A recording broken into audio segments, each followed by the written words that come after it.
Alright, what's going on everybody? Welcome back to another Athens video. And in today's video, we're going to talk about supply and demand levels. The way it really works and how banks and institutions use it all the time to enter trades. So let's get started. We're going to start on the British pound / Canadian dollar. So the pound CAD. Alright, so what we do first is what we're going to do. We're on tradingview.com, so you can go on here and do your analysis as well. First thing, I want to explain my chart. As you can see, it's a plain chart. I have two EMAs. I have a 50 EMA and a 200 EMA. So just to give a little breakdown about those, the 50 EMA and the 200 EMA, relatively, basically, at the end of the day, anything under the 200 is considered a downtrend. Anything above the 200 is considered an uptrend. But I only use that for direction. So basically what I mean is sometimes you'll have the EMAs moving sideways. So that's telling me, okay, it's a range in market. You want, for a downtrend, you want it to start from left to right to come down. So that's how you know it's a downtrend. For an uptrend, you want it to be from left to upper right corner. So we got left to the upper right corner, left to the lower right corner. That'll tell you which way the direction of the market's going. If you see the EMA sideways, then that's telling you it's a sideways market, no movement. So let's get into the supply and demand levels. So first thing that you want to do is you want to start on the highest time frame possible. So today we're just going to start on the daily, just for the example purposes. You can go weekly, but today we'll just do daily. And keep in mind, the higher the time frame, the stronger the level. Let's get into it. So we clearly see we have a left to lower right corner. So that's basically telling us an uptrend. The 50-day is the one that tracks it even closer. So that's going to tell you more of a direction. So you see how basically here the EMA is down, but the 50 started to cross above, but it looks like we can come down. So we're going to explain why. What you see, we're going to explain it. So first of all, with supply and demand levels, these are levels where banks and institutions get in. And keep in mind, guys, that banks and institutions, the smart money, the big money, they can't use smaller time frames. So they're not going to trade the 15-minute chart, the 30-minute chart, 1-hour chart. They have to go on higher time frames because of the liquidity, the amount of money they use. If they were to use a smaller time frame, their cover will be blown and you'll know when to get in every time. You will never lose a trade. Let's get started. Okay, we have a downtrend, right? As you can see. So that's telling us, okay, so if it's a downtrend, we want to play supply levels. Supply means sell, demand means buy. So what you want to do is, on the chart you're looking at, remember the higher time frame, the stronger the level. So on the chart that you're looking at, you want to look for very large movements, just large candles here, here, just large. So we have 3 areas where there's large candles. Everything else in between, you can let the retail traders do that. So first, we're going to take a horizontal ray and we are going to place it here because as we can see that we have a very large level right here. I mean a very large candle right here. So that's telling you sellers got in after they probably missed a move. So what we're going to do is we're going to take our horizontal line and we're going to place a top and bottom line right where the large movements are. So here, put that here too as well. So this is a level. It's so strong that the price hasn't touched this level since it left this level. So as far as demand, you want to find a bottom. You want to find where the market turned. So we see we got one basically here. We'll put it in closing this candle.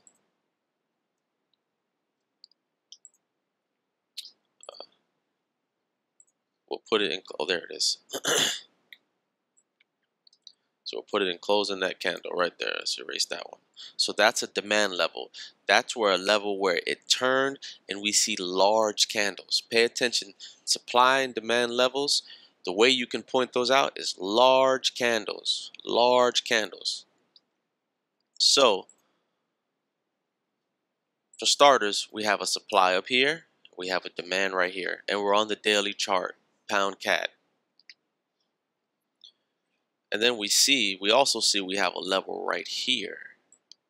So that's something to pay attention to too, because it was tested 1 time, 2, 3 times, came down, it came up again. But here's the trick, what smart money does, what the banks and institutions do. This is what they do. So pay attention.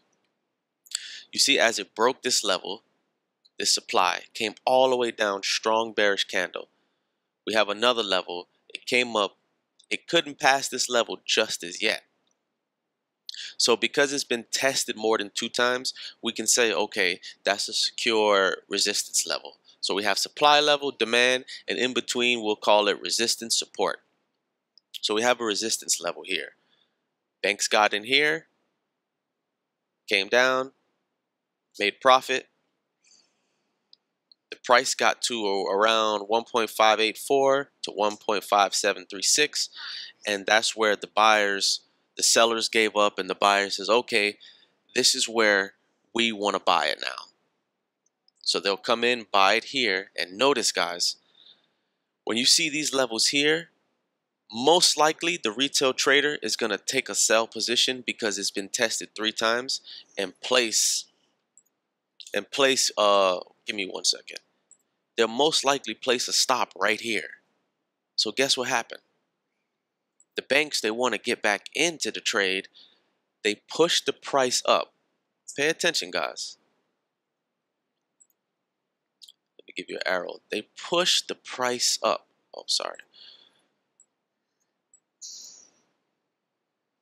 They pushed the price up, as you can see. See the direction? They pushed it up. And what they did was they pushed it past the resistance level. And due to the fact that we had a large movement here, it kind of tricks everybody into thinking into buys. So this is what they do, guys. Guess what they did? They pushed past this level, and you notice how they came right back down. Why is that? It's been tested 3 times, so it's telling you it's a strong level. So the banks, what they want to do is they want to take your money. So what they do is like I said, they push the price back up into where your stops are, because the fact that we had 3 levels here, traders are going to put their stops above the level because that's what they're taught to do. That's what they're taught by these gurus, these mentors, and even brokers. Brokers teach traders too. But see, the trick with the banks and institutions is they love it when you listen to the general information. They love it when you listen to the brokers because they do exactly opposite. So now we see it came back into this level right here. As we see right here, we had a little bit of consolidation. And remember, guys, consolidation means accumulation. So when you see consolidation, those are orders being filled, orders coming in. So it broke above that level, took out the stop losses.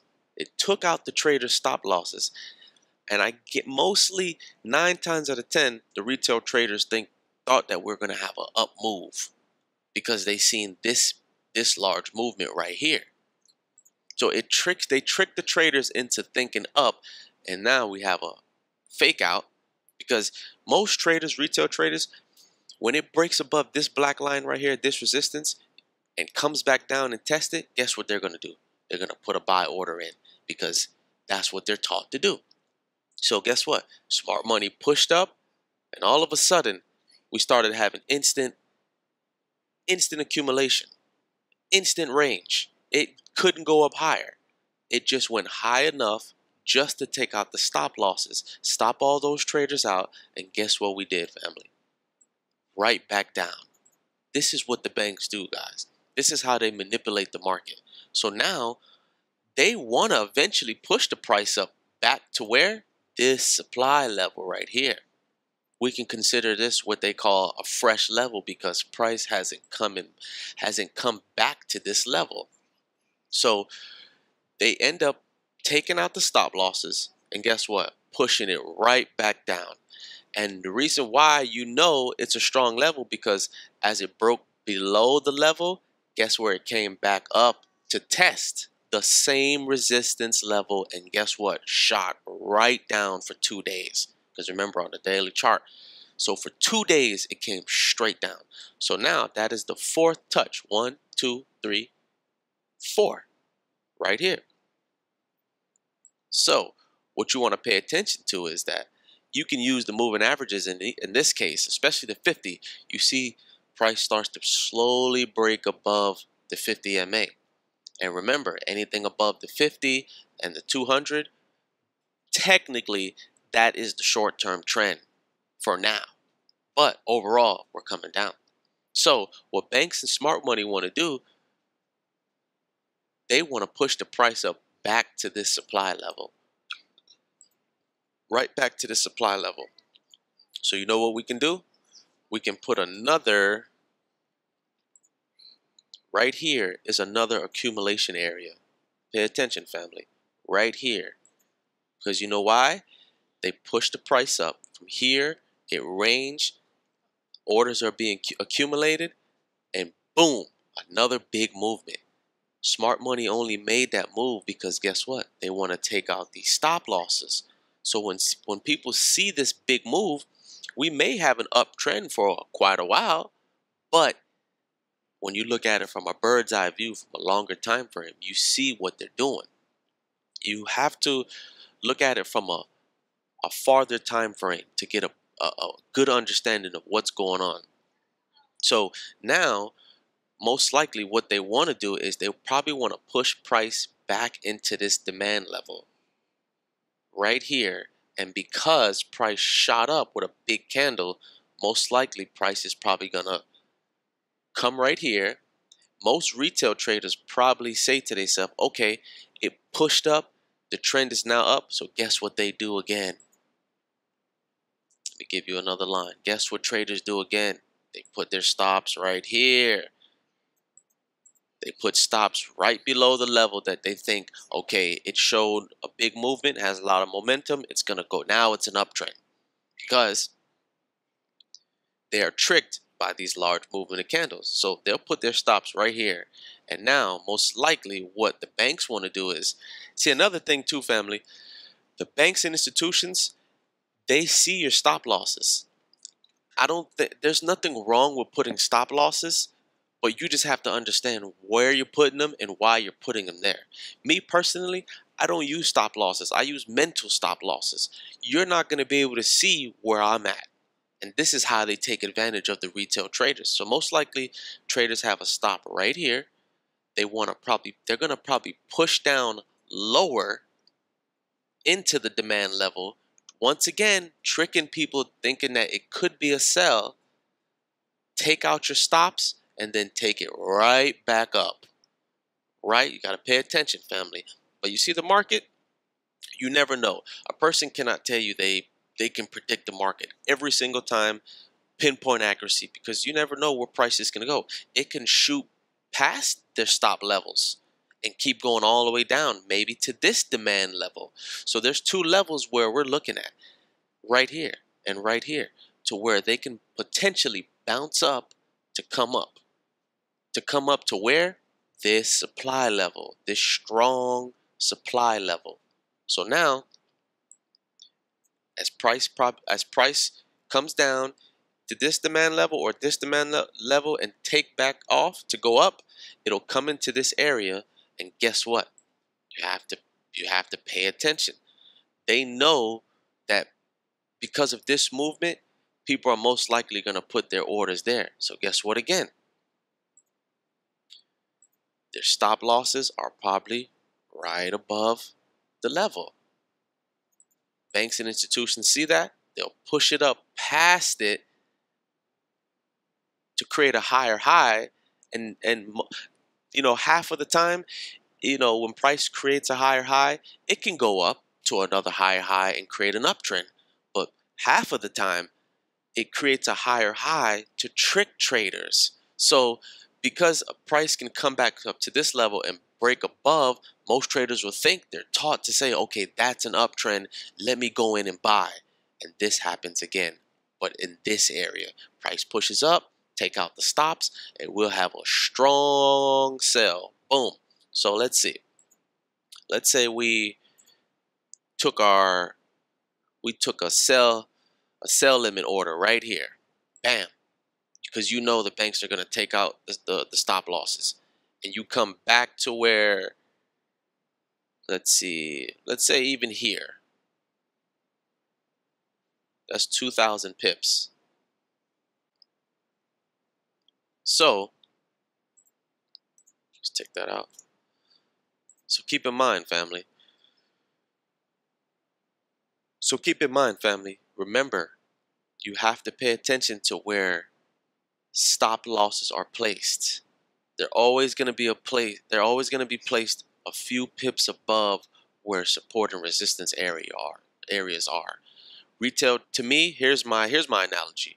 Retail traders trade support and resistance. Banks and institutions, they trade supply and demand. They don't sit in trades for 15 minutes or an hour or 2 hours. They may go days. So they want this move right here. They want all of this. Days of movement. They use big money, guys. So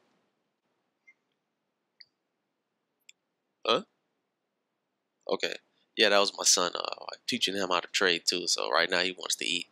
But back to the point on hand, they get in the smart way, if you want to quote unquote that, the smart way.